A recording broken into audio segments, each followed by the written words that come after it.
கர்த்தருக்கு சோத்திரம். இன்றைய வேதவசனம் ஏசாயா 41 அதிகாரம் 17 வசனம். சிறுமையும் எளிமையுமானவர்கள் தண்ணீரை தேடி அது கிடையாமல் அவர்கள் நாவு தாகத்தால் வரலும்போது கர்த்தராகிய நான் அவர்களுக்கு செவி கொடுத்து இஸ்ரவேலின் தேவனாகிய நான் அவர்களை கைவிடாதிருப்பேன். ஆமென். ஏசாயா 41:17.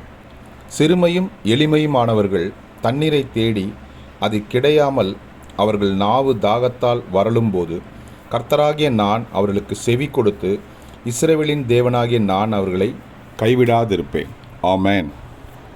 கர்த்தர் உங்களை ஆசீர்வதிப்பாராக, உங்களோடு கூட இருப்பாராக. ஆமென்.